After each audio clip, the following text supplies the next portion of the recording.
Australia has 10 places on this list that the government, Indigenous elders, and the military would all prefer you just forget exist. I'm not being dramatic. Some of these towns are sitting on land so restricted that even being nearby without the right paperwork can get you in serious legal trouble. And the wild part, they're not abandoned ghost towns. People actually live there. But moving there, that's a whole different conversation. Stick around, because this is basically a classified briefing you stumbled onto by accident. Number 1, Coober Pedy. So imagine moving somewhere and your neighbors literally live underground. Not as a quirk, not as some weird lifestyle choice, but because the surface of the earth in this town is genuinely trying to kill you. That's Coober Pedy. It's a real place. People live there right now. Coober Pedy is an opal mining town in South Australia, sitting in one of the most brutal stretches of outback desert on the planet. Temperatures up top regularly hit 50 degrees Celsius. So locals did what any reasonable person would do. They dug their homes directly into the rock. They call them dugouts. And yeah, it sounds kind of cool until you realize the only reason anyone started doing it was pure survival. But here's what nobody tells you. The ground around Coober Pedy is basically Swiss cheese. We're talking thousands of unmarked mine shafts, some of them 30 meters deep, just sitting open in the dirt with zero fencing around them. No signs, no barriers, just holes. People have fallen in, some didn't make it out, and you're expected to just watch your step. There are no trees, no grass. The dust is this specific shade of white that gets into absolutely everything. Your car, your lungs, your food. One person on Reddit described it as living on the moon, but with worse Wi-Fi and more flies. And honestly, that tracks. The opal mining culture adds another layer of weird, because there's this constant low-level paranoia about claim jumping. People guard their mining rights aggressively. It's not exactly the chill neighbor energy you want when you're just trying to find somewhere affordable to settle down. And here's the kicker. People are leaving. At its peak, Coober Pedy had around 4,000 residents. Now it's closer to 1,700 and dropping. When a town builds itself underground just to survive and people are still walking away, that's telling you something loud and clear. The nearest major hospital is in Port Augusta, about 850 kilometers away. So if you do fall into one of those mine shafts, the ambulance ride alone is basically a road trip. Coober Pedy is fascinating. It is genuinely one of a kind. But fascinating and livable are two completely different things. And we haven't even gotten to the places with actual government restrictions yet. Number 2, Wilcannia. What if I told you there's a town in New South Wales where the median house price looks like someone forgot to add a zero and people still won't move there? That's Wilcannia.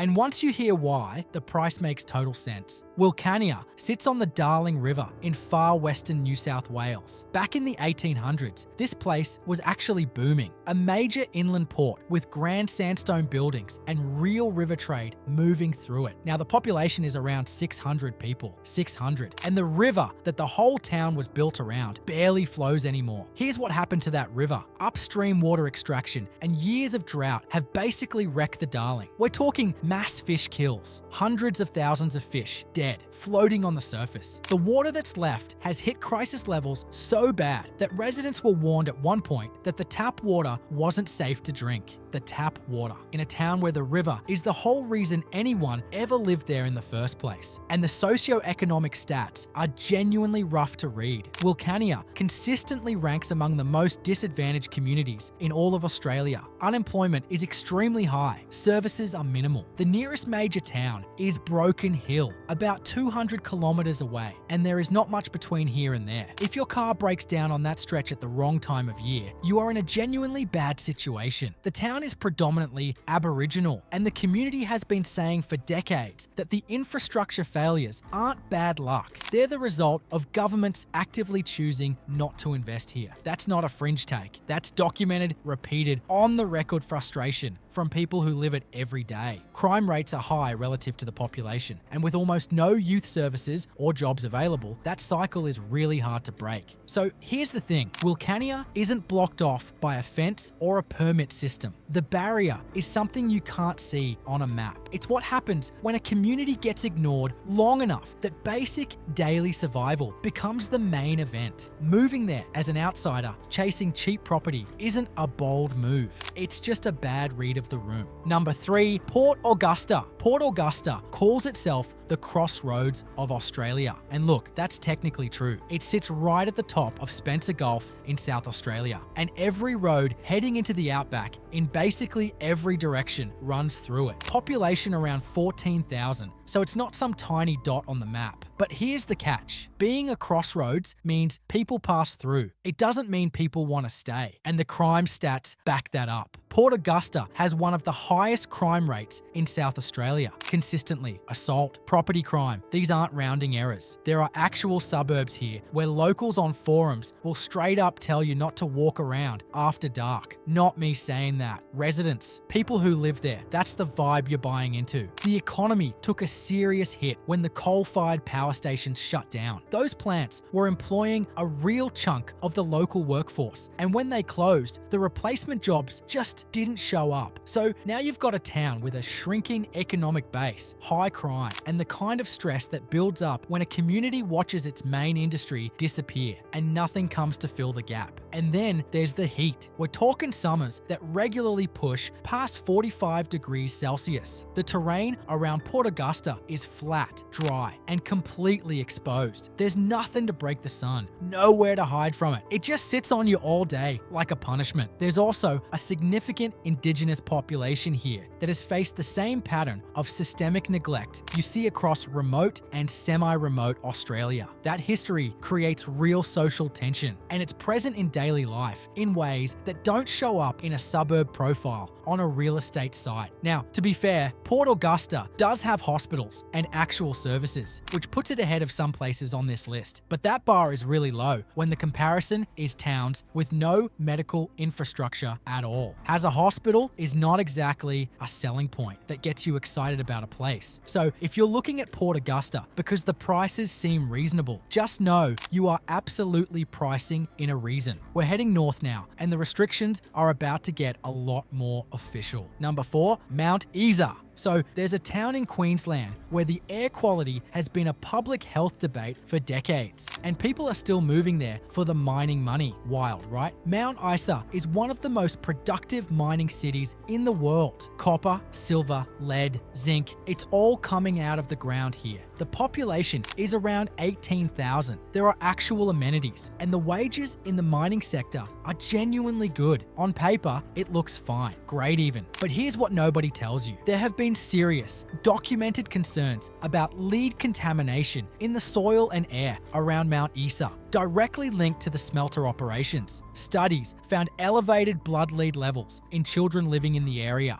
Lead in kids. That's not some quirky local footnote. That's a public health red flag the size of the smelter itself. And the response to that, years of back and forth between the Queensland government and the mining company, soil remediation programs that got announced, disputes about what counts as a safe exposure level, families sitting around kitchen tables trying to figure out if the paycheck is worth what's getting into their kids' bloodstream. Let that sink in. Mount Isa is also about 900 kilometers from Townsville on the coast. One road in, one road out. If the mine ever seriously scales back, the town's entire reason for existing just wobbles. And if something goes wrong medically, you're looking at a very long drive to find out how wrong. The social scene is exactly what you'd expect from a remote mining town. Heavily male workforce, high alcohol consumption, and a transient population that cycles through without really putting down roots. It's not the kind of place where you build a tight community. It's the kind of place where you do your shift and count the weeks. Summers go well above 40 degrees, and the area around Mount Isa is not the kind of outback that makes you want to write a postcard. It's hot and dusty and industrial. There's no poetry in it. The money is real. The jobs are real. But so is the contamination history. Do your homework before you sign a lease here, because up next, a town where the restrictions aren't just environmental. They're written into federal law. Number 5, Tennant Creek. Picture a town that had a gold rush, then the gold ran out, and now it's running on fumes and federal funding. That's Tennant Creek. It sits smack in the middle of the Northern Territory, roughly halfway between Alice Springs and Catherine on the Stewart Highway. Population around 3,000. It exists because of gold mining and because it's a fuel stop on a very long, very empty road. That's basically the whole pitch. But here's what nobody tells you. Tennant Creek has some of the highest rates of domestic violence in Australia. And that's really saying something because the NT's numbers are already alarming across the board. In 2018, it got so bad that the NT government had to send in a specialist team specifically to deal with child protection in Tennant Creek. Not a policy review, not a committee, an emergency deployment, because the situation was beyond what normal local services could handle. Let that sink in. The economy outside of government services is basically non-existent. There's a trickle of tourists coming through on the Stewart Highway who need a sandwich and a tank of fuel, and that's about it. No real job market, no industries pulling people in, just a town trying to hold itself together with very limited tools. Alcohol has been a documented crisis here for decades. There have been bans, restrictions, policy experiments, the whole playbook, and the problems persist. When you've tried every version of a fix and nothing sticks, that tells you the issue runs a lot deeper than what any single policy can reach. Alice Springs is about 500 kilometers south. Darwin is over 1,000 kilometers north. You are genuinely completely in the middle of nowhere. And that isolation doesn't just affect logistics, it gets into people's heads. The social pressure that builds in a place this cut off with this much strain already baked in compounds everything. There are people doing real hard community work in Tennant Creek, and the country around it carries deep cultural significance for Aboriginal communities with long connections to this land. But as a place to move to, the isolation plus the limited economy plus the documented social crisis is a combination that's really hard to argue with. And speaking of hard sells, the next town has a river that makes it beautiful and a history that makes it complicated. Number 6, Katherine. Katherine has a river named after it, a gorge that's genuinely stunning, and a PFAS contamination crisis that the Defense Department sat on for years. Cool combo. So Katherine is about 320 kilometers south of Darwin in the Northern Territory. Population around 6,000, which actually makes it one of the bigger towns in the NT outside Darwin. Katherine Gorge is legitimately beautiful, the kind of place that ends up in travel magazines and desktop wallpapers. Tourism is real here. People come from all over to see it. But here's what nobody tells you. RAAF Base Tyndall sits right next to the town. And for years, the firefighting foam used on that base was leaching PFAS chemicals straight into the groundwater. The same groundwater feeding the town's water supply. So residents were drinking it, not for a week, for years, before the government said a single word about it publicly. PFAS are called forever chemicals for a reason. Your body can't break them down, and they're linked to cancer, thyroid problems, and immune system damage. The Defense Department eventually admitted the contamination was real and kicked off a remediation and compensation process. But here's the thing about ongoing. It means it's not fixed. People are still dealing with the health fallout right now. And then there's the flooding. Katherine floods badly, and it's not a freak event. It's just what happens when you build a town on a floodplain next to a river in a monsoonal climate. The 1998 flood put most of the town underwater. It has happened multiple times since. Every wet season, the risk resets. During the wet, road access in and out of Katherine can get cut completely. You can be stuck there for days in a town with contaminated groundwater, flood risk, high crime rates, and limited services. Let that sink in. Here's what makes Katherine different from everywhere else on this list. The threat didn't come from the land, or the weather, or decades of neglect. It came from a government military base sitting right next door, quietly poisoning the water supply and saying nothing. That's not bad luck. That's a specific kind of betrayal. The gorge is beautiful. The PFAS in the water is not. And the next place takes government involvement to a whole different level. The access restrictions are literally written into the map. Number 7, Nulunbai.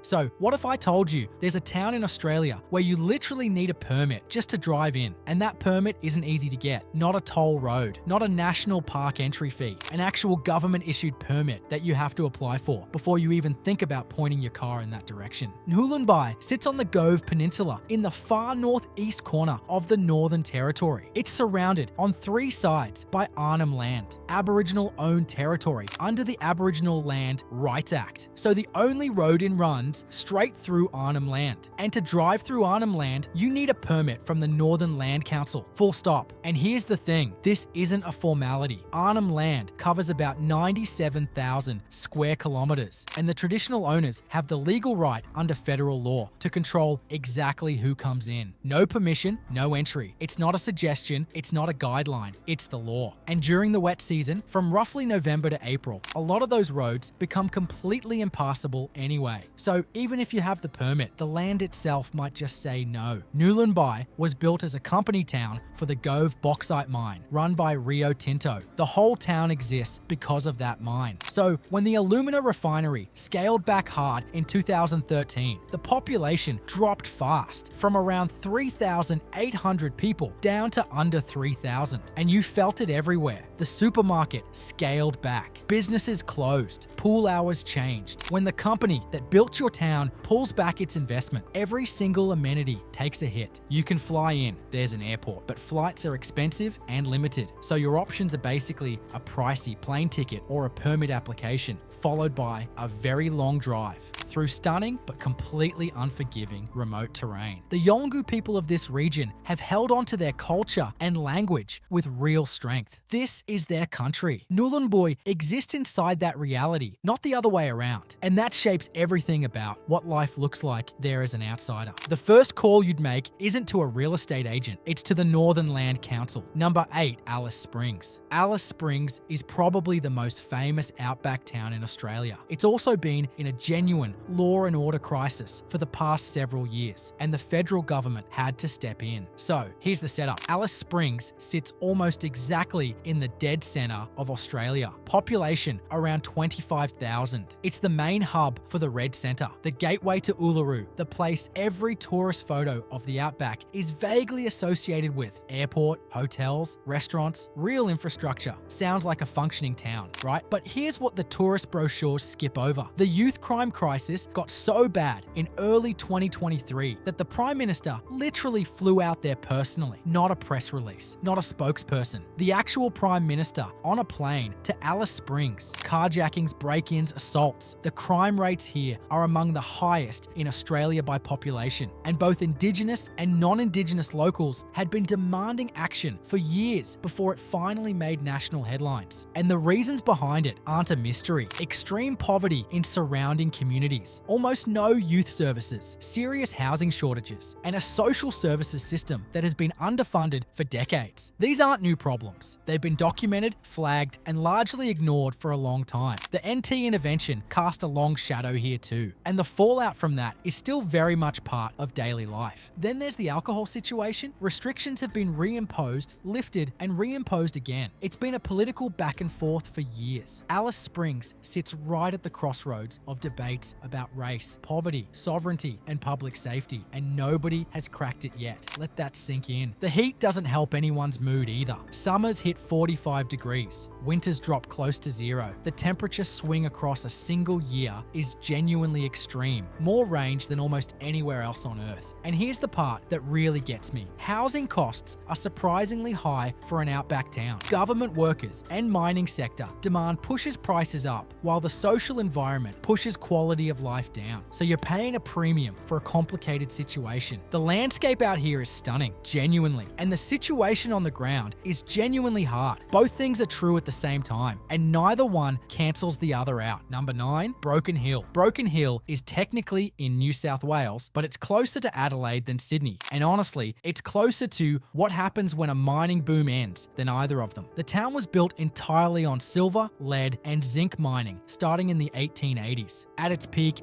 30,000 people lived here. Now it's around 17,000, and that number keeps sliding down. The mines are still running, but at a fraction of what they used to do, and nobody has really answered the question of what Broken Hill becomes when the mining finally stops. But here's what nobody tells you. The soil and dust around Broken Hill carry serious lead contamination from over a century of mining and smelting. Studies have found elevated blood lead levels in children here going back decades. And research researchers have flagged Broken Hill as one of the most contaminated sites in the entire Southern Hemisphere. That's not a local rumor, that's documented. Let that sink in. The isolation is its own problem. Broken Hill is 500 kilometers from Adelaide and about 1,160 kilometers from Sydney. The Royal Flying Doctor Service is literally based here because the distance from real medical care is so extreme that a flying ambulance service had to set up shop just to keep people alive. That's not a fun tourism fact. That's a logistical warning. Water is a constant stress too. Broken Hill's supply has historically run through a pipeline connected to the Darling River system, and that river has been in crisis for years. Drought and upstream extraction have made water security an ongoing headache with no clean fix in sight. The population skews older because younger people leave. And when young people leave, businesses that serve them close, which gives the next wave of young people even fewer reasons to stay. It's a loop and nobody's breaking it. The area around Broken Hill is genuinely cinematic. Mad Max and Priscilla, Queen of the Desert, were both filmed out here. Beautiful in a stark, sun-blasted way. But beautiful and survivable are two completely different things. And Broken Hill has been slowly winding down for decades. The Silver City nickname is more of a history lesson than a current description. Number 10, Kununurra. Kununurra is genuinely one of the most beautiful places in Australia. I'm not going to pretend otherwise. The Kimberley landscape is stunning in a way that makes people do something stupid, like move there without reading the fine print. So here's the setup. Kununurra sits in the far northeast corner of Western Australia, right on the Northern Territory border. Population around 5,000. The Ord River irrigation scheme turned this corner of the outback into an actual agricultural hub. Mangoes, sandalwood, chia, so there's a real economic base here, which puts it ahead of some places on this list. Sounds reasonable so far, right? But here's what nobody in the tourism brochure mentions. Kununurra is completely ringed by places you cannot just walk into. Aboriginal-owned land that requires permits through the Kimberley Land Council on one side, national parks with strict access rules on another, and waterways with saltwater crocodiles that will absolutely kill you on basically every other side. The freedom of the open Kimberley that people romanticize. It comes with a very specific set of rules and very real consequences for ignoring them. And then the wet season hits. November through April, the roads flood. Some become impassable for weeks at a stretch. The town gets cut off. If you're living there and something goes medically wrong in February, your options get very narrow, very fast. This isn't a once-in-a-decade event. It's just the annual reality of where Kununurra is built. Before the rains even arrive, there's what locals call the madness season. The humidity climbs, the temperature sits above 40 degrees, and something shifts in the town's collective mood. People get irritable, behavior changes. It's a documented psychological response to weeks of oppressive heat with no relief in sight. Let that sink in. The town is also small enough that social dynamics get intense fast. Everyone knows everyone. If you show up as an outsider, you're the outsider for a long time. The agricultural and tourism workers cycling through create this weird layer where half the town has deep roots and the other half is just passing through until the season ends. The Kimberley doesn't care how much you want to be there. The land has its own terms, the traditional owners have their legal rights, and the crocodiles have claimed the water. Kununurra sits right at the middle of all of that. So here's the thing about all 10 of these places. None of them are secrets exactly, but none of them come with warning labels either. The dangers are documented, the restrictions are real, and the reasons range from indigenous sovereignty backed by federal law to military bases quietly poisoning the water supply to crocodiles that genuinely do not care about your moving plans. Australia is enormous, and most of it is off limits, not by accident, but by design. Legal frameworks, cultural boundaries, ecological realities. Forces a lot older than any real estate listing. Drop a comment telling me which one surprised you most. And if you've actually lived in any of these places, I want to hear what I got wrong. Subscribe, because next time we're covering the places in Australia that look completely fine on paper